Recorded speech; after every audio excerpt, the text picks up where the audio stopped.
ഇപ്പോൾ വളരെ ചർച്ച ചെയ്യപ്പെടുന്ന ഒരു പ്രധാനപ്പെട്ട വിഷയമാണല്ലോ SIR എന്ന് പറയുന്നത്. സ്പെഷ്യൽ ഇൻറ്റൻസീവ് റിവിഷൻ വോട്ടേഴ്സ് ലിസ്റ്റിന്റെ സമഗ്രമായ പരിഷ്കരണം ദേശീയ അടിസ്ഥാനത്തിൽ ദേശീയ തെരഞ്ഞെടുപ്പ് കമ്മീഷന്റെ നിർദ്ദേശപ്രകാരം നടന്നുകൊണ്ടിരിക്കുകയാണ്. ഇത് ഉത്തരേന്ത്യയിലെ പല സംസ്ഥാനങ്ങളും ചിലതൊക്കെ പൂർത്തിയാക്കി, ചിലയിടങ്ങളിലൊക്കെ നടന്നുകൊണ്ടിരിക്കുന്നു. അതിൻ്റെ ഭാഗമായി ഇപ്പോൾ കേരളത്തിലും ഇത് നടന്നുകൊണ്ടിരിക്കുകയാണ്. എന്നാൽ കേരളത്തിലെ പ്രത്യേകമായ ഇന്നത്തെ സവിശേഷമായ സാഹചര്യം എന്ന് പറയുന്നത് കേരളത്തിലെ പൊതുസമൂഹവും രാഷ്ട്രീയ കക്ഷികളും ഉദ്യോഗസ്ഥന്മാരും എല്ലാവരും ഡിസംബർ മാസം 9 നടക്കാൻ പോകുന്ന തദ്ദേശ സ്വയംഭരണ തെരഞ്ഞെടുപ്പുകളിൽ വ്യാപൃതരായി കഴിയുകയാണ്. എല്ലായിടത്തും തിരഞ്ഞെടുപ്പിന്റെ ഒരുക്കങ്ങൾ തകൃതിയായി നടന്നുകൊണ്ടിരിക്കുന്നു. 10,000-കണക്കിന് തദ്ദേശ സ്വയംഭരണ സ്ഥാപനങ്ങളിലേക്കുള്ള തെരഞ്ഞെടുപ്പാണ് കേരളത്തിൽ നടക്കുന്നത്. അതിൻ്റെ നാമനിർദ്ദേശ പത്രികകൾ പൂർത്തിയായിരിക്കുന്നു. അത് സ്വീകരിക്കപ്പെട്ട നാമനിർദ്ദേശ പത്രികകളുടെ പട്ടികയും ഏറ്റവും ഒടുവിൽ പ്രസിദ്ധീകരിച്ചു കഴിഞ്ഞു. ഇനിയും കഷ്ടിച്ച് 2 ആഴ്ച പോലുമില്ല തെരഞ്ഞെടുപ്പ് നടക്കാൻ. 1000-കണക്കിന് ഉദ്യോഗസ്ഥന്മാരെ ഇതിനായി നിയോഗിച്ചിട്ടുണ്ട്. ആ ഉദ്യോഗസ്ഥന്മാരെല്ലാം അതാത് സ്ഥാനങ്ങളിൽ പരിശീലനം നേടി പ്രവേശിക്കുന്നതിന് തയ്യാറെടുത്തുകൊണ്ടിരിക്കുന്ന ഒരു സന്ദർഭത്തിൽ വളരെയേറെ വ്യാപകമായിട്ടുള്ള ഒരു വോട്ടേഴ്സ് ലിസ്റ്റ് പരിഷ്കരണം ഇപ്പോൾ നടത്തുന്നത് പ്രായോഗികമായി ഏറെ ബുദ്ധിമുട്ടുണ്ടാക്കുന്നതാണ് എന്ന കാരണത്താൽ ഇത് കുറെ കൂടി മാറ്റിവെക്കണമെന്നാവശ്യപ്പെട്ടുകൊണ്ട് കേരളത്തിലെ മുഖ്യ പ്രതിപക്ഷ ഭരണകക്ഷി രാഷ്ട്രീയ പാർട്ടികൾ ബഹുമാനപ്പെട്ട സുപ്രീം കോടതിയെ സമീപിച്ചപ്പോൾ സുപ്രീം കോടതി ഇന്ന് അതിന്മേൽ നടത്തിയിരിക്കുന്ന ഒരു നിരീക്ഷണം തൽക്കാലം ഈ SIR തുടരുന്നത് തടയാൻ ഉദ്ദേശിക്കുന്നില്ല. മറിച്ച് ഇത് സംബന്ധിച്ച് എന്തെങ്കിലും കൂടുതലായി കേൾക്കണമെന്നുണ്ടെങ്കിൽ ഡിസംബർ മാസം 2 ബന്ധപ്പെട്ട കക്ഷികളും കേന്ദ്ര തെരഞ്ഞെടുപ്പ് കമ്മീഷനും സംസ്ഥാന തെരഞ്ഞെടുപ്പ് കമ്മീഷനും അവരുടെ അഫിഡവിറ്റുകൾ കോടതിയിൽ സമർപ്പിക്കണം എന്നുള്ളതാണ്. ബഹുമാനപ്പെട്ട സുപ്രീം കോടതി ഇത് സംബന്ധിച്ച കേസെടുത്തപ്പോൾ SIR മാറ്റിവെക്കണം എന്നാണ് രാഷ്ട്രീയ കക്ഷികൾ ആവശ്യപ്പെട്ടതെങ്കിലും ആ ആവശ്യം അംഗീകരിച്ചില്ല. മറിച്ച് ബഹുമാനപ്പെട്ട സുപ്രീം കോടതി ഒരു നിരീക്ഷണം നടത്തിയത് കേരളത്തിൻ്റെ ഇപ്പോഴത്തെ പരിതസ്ഥിതി അല്പം വ്യത്യസ്തമാണ്. അതുകൊണ്ട് ഈ കാര്യം പ്രത്യേകമായി പരിഗണിക്കേണ്ടതുള്ളതുകൊണ്ട് അത് സംബന്ധിച്ചുള്ള ചില നിർദ്ദേശങ്ങളാണ് ഇനിയും പരിഗണിക്കാനായി മാറ്റിവെച്ചിട്ടുള്ളത്. അപ്പോൾ കേരളത്തിലെ രാഷ്ട്രീയ കക്ഷികൾ പ്രത്യേകിച്ചുള്ള എല്ലാ ഇതുമായി ബന്ധപ്പെട്ടുള്ള ആളുകളും ഇത് സംബന്ധിച്ച് കൂടുതൽ വിവരങ്ങൾ നൽകും. സുപ്രസിദ്ധനായിട്ടുള്ള സുപ്രീം കോടതി സീനിയർ അഭിഭാഷകൻ ബഹുമാനപ്പെട്ട കപിൽ സിബാലാണ് കേരള സർക്കാരിന് വേണ്ടി സുപ്രീം കോടതിയിൽ വാദിച്ചത്.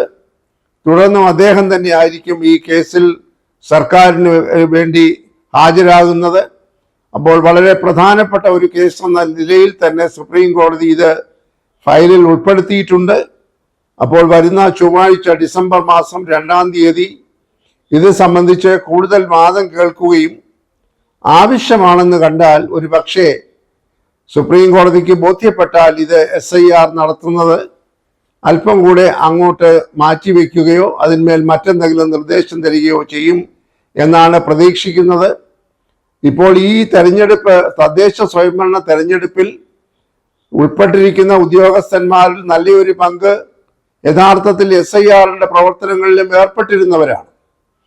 ഈ SIRന്റെ ലിസ്റ്റ് അവസാനമായി തയ്യാറാക്കേണ്ടതിനുള്ള തീയതി ഡിസംബർ മാസം 5 നിശ്ചയിച്ചിരിക്കുന്നു. അത് ഈ തദ്ദേശ സ്വയംഭരണ തെരഞ്ഞെടുപ്പിന്റെ ഒരുക്കങ്ങളെ വല്ലാതെ ബാധിക്കുന്നു. അതാകെ സങ്കീർണമാക്കിയിരിക്കുന്നു.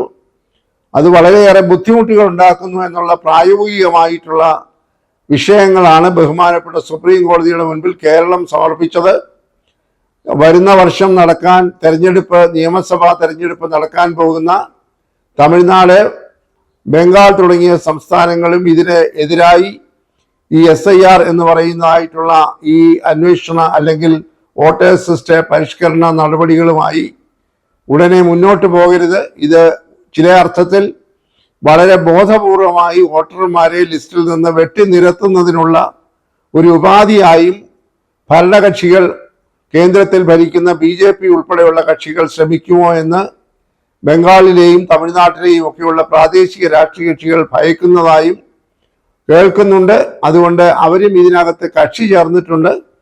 എന്നാൽ അവിടെ തൽക്കാലം ഇപ്പോൾ തദ്ദേശ സ്വയംഭരണ തെരഞ്ഞെടുപ്പിന്റെ ഒരു ബഹളമില്ലാത്തത് കൊണ്ട് അവർക്ക് ഇത് സാവകാശം കേട്ടാലും മതിയാകും. എന്നാൽ കേരളത്തിൽ ഇത് വളരെ സങ്കീർണമായിരിക്കുന്ന ഒരു പ്രത്യേക പരിതസ്ഥിതി ഉള്ളതുകൊണ്ട് അതേക്കുറിച്ച് പ്രത്യേകമായി പരിഗണിക്കാമെന്നാണ് ബഹുമാനപ്പെട്ട സുപ്രീം കോടതി നിർദ്ദേശിച്ചിരിക്കുന്നത്. എന്തായാലും ഇത് സതുദ്ദേശത്തോടു കൂടിയുള്ള ഒരു നീക്കമാണ് കേന്ദ്ര സർക്കാർ, കേന്ദ്ര തെരഞ്ഞെടുപ്പ് കമ്മീഷൻ നടത്തുന്നത് എന്നതിനെ സംബന്ധിച്ച് പൊതുസമൂഹത്തിനും രാഷ്ട്രീയ കക്ഷികൾക്കും ഒട്ടേറെ സംശയങ്ങളുണ്ട്. കാരണം ബീഹാറിലെ തെരഞ്ഞെടുപ്പിലൊക്കെ ധാരാളം ലക്ഷക്കണക്കിന് വോട്ടർമാരെ പട്ടികയിൽ നിന്ന് നീക്കം ചെയ്തു. അതിനെതിരായിട്ട് രാഷ്ട്രീയ കക്ഷികൾ ഒന്നടങ്കം ശബ്ദമുയർത്തിയെങ്കിലും കേന്ദ്ര തെരഞ്ഞെടുപ്പ് കമ്മീഷൻ ഒരർത്ഥത്തിൽ പറഞ്ഞാൽ ഏകപക്ഷീയമായി തന്നെ നടപടികളുമായി മുന്നോട്ട് പോവുകയാണ്. ആ പരിതസ്ഥിതിയിലാണ് കേരളത്തിലെ രാഷ്ട്രീയ കക്ഷികൾ, പ്രതിപക്ഷ കക്ഷികൾ ഉൾപ്പെടെയുള്ള എല്ലാവരും ചേർന്ന് ബഹുമാനപ്പെട്ട സുപ്രീം കോടതിയെ ഇതിന്മേലൊരു തീരുമാനമെടുക്കണമെന്ന് ആവശ്യപ്പെട്ടുകൊണ്ട് സമീപിച്ചിട്ടുള്ളത്. കേരളത്തിലെ പ്രത്യേക സാഹചര്യം നേരത്തെ സൂചിപ്പിച്ചതുപോലെ ഇപ്പോൾ മുഴുവൻ ആളുകളും ഉദ്യോഗസ്ഥന്മാരും തദ്ദേശ സ്വയംഭരണ തെരഞ്ഞെടുപ്പിന്റെ മൂർധന്യത്തിൽ ഇടപെട്ടുകൊണ്ടിരിക്കുകയാണ്. 9, 11 തീയതികളിലാണ് കേരളത്തിലെ 14 ജില്ലകളിൽ വോട്ടെടുപ്പ് നടക്കുന്നത്. 13-ാം തീയതി അതിൻ്റെ ഫലം പുറത്തു വരും. അതിനുശേഷം ഡിസംബർ 21-ന് തന്നെ കേരളത്തിലൊട്ടാകെയുള്ള തദ്ദേശ സ്വയംഭരണ സ്ഥാപനങ്ങൾ പുതിയ സമിതികൾ ചുമതല ഏൽക്കണം എന്നും വ്യവസ്ഥയുണ്ട്. അതുകൊണ്ട് അത്രയേറെ മൂർധന്യത്തിലിരിക്കുന്ന ഈ കേരളത്തിൽ പ്രത്യേകമായ ഒരു സാഹചര്യം കണക്കിലെടുത്തുകൊണ്ട് ഈ SIR നടപടികൾ കുറെ ദിവസത്തെ കൂടിയെങ്കിലും നീട്ടിവെക്കണമെന്നോ അല്ലെങ്കിൽ മാറ്റിവെക്കണമോ എന്നുള്ള ആവശ്യമാണ് ഇപ്പോൾ ബഹുമാനപ്പെട്ട സുപ്രീം കോടതിയുടെ സജീവ പരിഗണനയിലുള്ളത്. അതിന്മേൽ സർക്കാരിന് ആശ്വാസകരമായ അല്ലെങ്കിൽ കേരളത്തിന് ആശ്വാസകരമായ ഒരു തീരുമാനം ഉണ്ടാകുമെന്നാണ് എല്ലാവരും പ്രതീക്ഷിക്കുന്നത്. അത് കാത്തിരുന്ന് കാണേണ്ടതായിരിക്കുന്നു.